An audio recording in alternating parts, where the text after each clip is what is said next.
You know, one of the greatest things about this is it's just a journal entry. Oh, cool. Yeah. It's the way I think about it.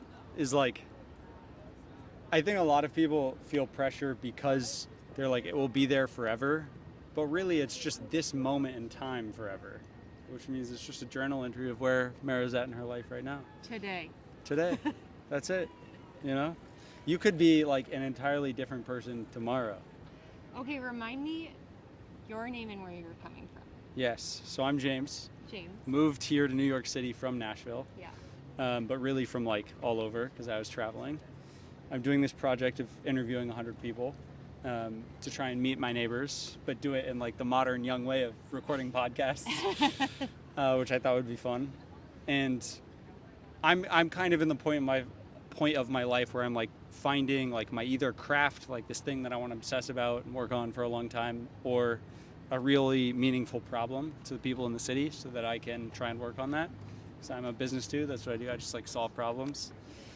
And so here I am, and I'm learning about the world through Mera's eyes right now. Very cool. And where do you live in New York City? I live in Bed-Stuy. Okay. Yeah. Well, welcome to New York. Thank you It's so been waiting much. for you. I do. Taylor Swift. I am so excited to be here. My one big worry was there wasn't going to be enough parks or like nature for me, but I'm so happy about it. You're surrounded There's so by many. green. Yeah, it's great. Yeah. You're in a good city. Yeah. In a good city. Cool. Well, I'm excited to be sitting here with you on this park bench. I know, a little park bench podcast. A little Alliteration. Question 1, Mera. Okay. What's your story? It's a big question. My story. I was born in Colorado. I identify as a Coloradan, despite living in New York City for well over 10 years. Whoa. I went to college out east, just north of New York City. I went to Vassar College. I came to New York City because of work. I have had a small stint abroad. Worked in Africa for a few years in South Africa, lived there, and then was working in East Africa throughout Kenya and Tanzania.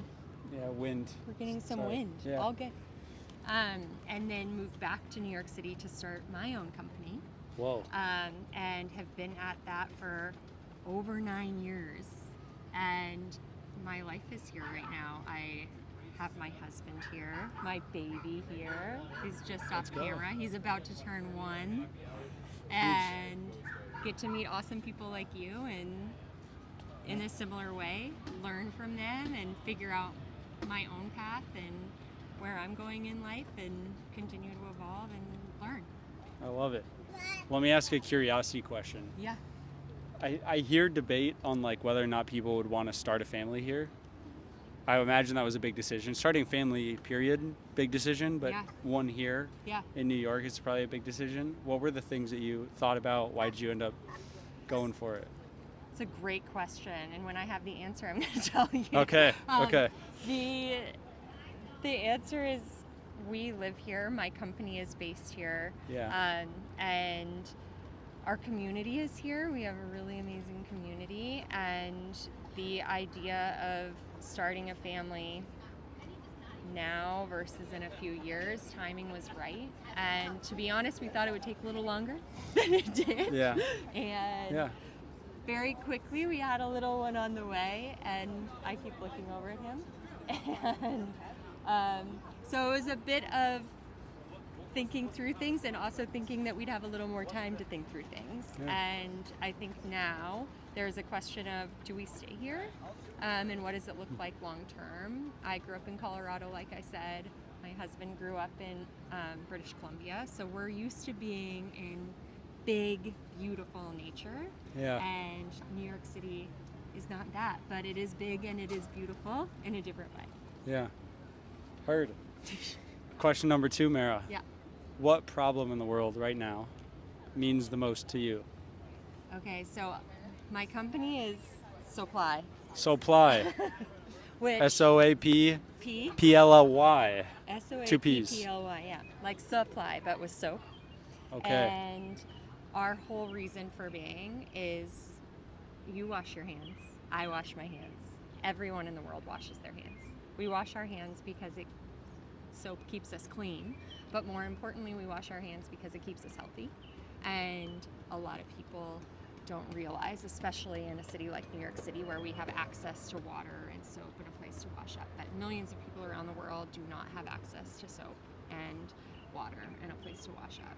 And so supply exists because we want to make sure that every person everywhere in the world has access to soap, water, and a place to wash up. So I started Supply 9.5 years ago.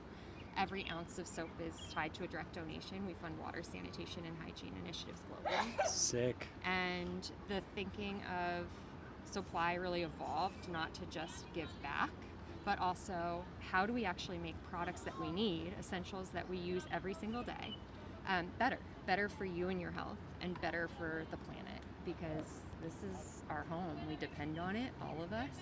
And so on these rituals that are part of every single person's daily life, realizing that the small details, if you really pay attention, that's where you can actually make a huge impact without even necessarily trying, in some cases. And so we're crafted right here in the US, made using food-grade organic oils.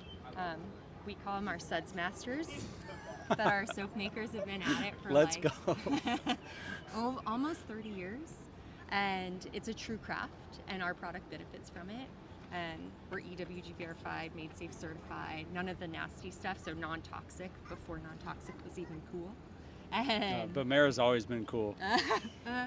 ask people in my school, I don't know if they did great. Old Facebook photos. Yeah, I peaked later in life.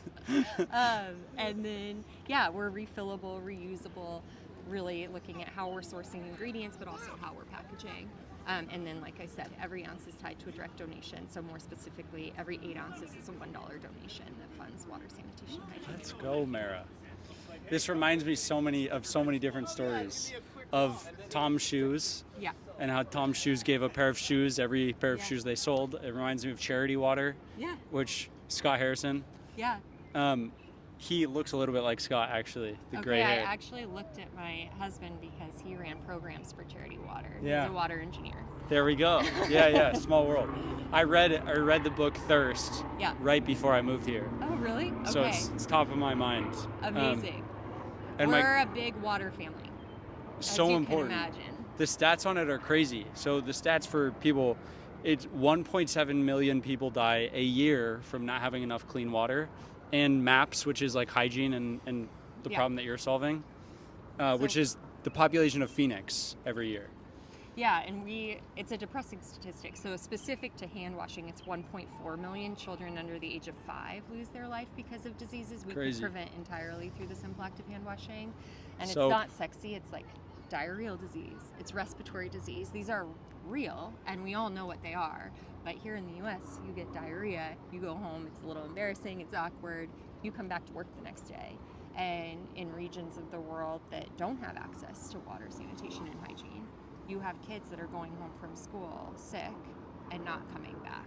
And I mean, you read Thirst, and I think that it's the thing that keeps my husband and I up working late at night is how do you ensure that preventable death is prevented, and how do you give people access to basic human rights? Yeah. There's already solutions. It's just distribution. Yeah. Okay, last question. Yep. Who's the most impressive person that you've met, and what makes them impressive to you? Or you can say a few people if different people come to mind. Okay. I've never given this answer, and I feel like in some ways there's a bit of a cliche here, but it's my son. And he'll be 1 next week. And I think impressive in some ways, maybe it's not the right answer, but the reality is it's opened my eyes so much to, and changed what I think is impressive. And just changed my outlook on life and forced me to slow down and really look at these small achievements that someone is making. And I'm all in on him. I mean, I've obviously seen him from day one and before, knew him in there, but I feel like, that's my answer. Outside of that, there's many people in the world of philanthropy, in the world of business, and also socially. But yeah, I could. Yeah, that's an awesome answer. 1-year-old son. My 1-year-old son. Let's go. So talk to me a little bit about like what about him is so impressive. The rate of growth, crazy. Rate of growth, for sure. The attention to detail, and you see like the repetitive learning. Yeah. And I think the thing that's so impressive is you see humanity in this little being. Yeah. And so it's not just him that's impressive, but I think it's a love letter to your community and the world. You just have an ability to relate to people in a different way, and that to me has just been such a gift. Yeah. It's so pure. It's so pure.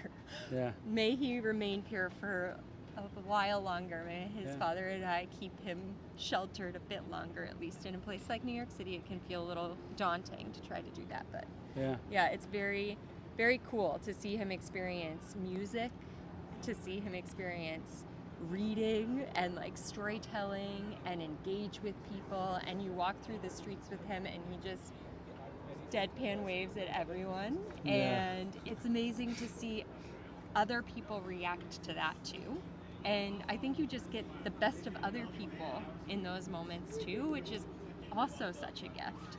And people at different stages offering their feedback and wisdom and thoughts. It's really, really been special. That's awesome.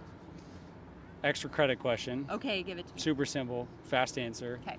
I just moved to New York. You've lived here 10 years. Over. What's your New York advice for me? Ooh. Okay. 2 things. 1, this is me telling you what to do. I love it. I'm a good listener. Selfishly, I think that this is the best. But whenever I feel overwhelmed by my own big problems, I walk across the Brooklyn Bridge, preferably at night. And halfway across the bridge, I look back and I just look at all the lights and how massive New York City is. And in that moment, you look and all of these people are in their apartments and in their offices, and they are dealing with their own very big problems. And all of a sudden you feel small and you realize that your problems are not that big. And I think it's a gift. The other piece of advice, I'm a runner. That's the thing that brings me peace. New York City can be a rat race. There is an energy that is contagious here. It is amazing. But I think finding a place where you can reset for yourself is really important, whatever that is. So for me, it's running the West Side Highway. It's right next to where I live, so that makes sense. But whatever it is for you, whether it's going out for a meal by yourself, talking with strangers, going for a run, going to a workout class, I don't know. Whatever it is though, going to the Met, taking art classes, do it. It'll give you legs in this city. Otherwise, I think this city can feel like a lot. Yeah. Thank you. You're welcome. Thanks for sitting down. Yeah, and thanks saying for what's having up. me. How can people help you? Oh, buy Supply. Buy soap. Buy soap. You need soap. Buy Supply. It's Supplybox, SOAPPLYBOX.com. And I'll put a link. Use the code Mera, MERA. You'll get a sweet discount. Ooh, you got to figure out what that discount is. There we go. It's good. Incredible. Have a good one. Thank you. Yeah. My goal Yeah. is at the end of 100 people, or 100 interviews, which will be a little bit over 100 people, Yeah. I'm going to do a potluck Oh, with cool. all 100 people. Oh, sick. Do you have Instagram or something? Yeah, so I we could do. send you the link? I do, and we do. My goal is to be done by next weekend, so probably in a couple weekends. Okay, do it before the mid-June because we're out of I here will. for 3 months. I will. I think this is 70 people. Oh, you're 70. close. So I got 30 more people. I've never done an interview without being ready, but let's do Well, it. Okay, it's what is- Supply and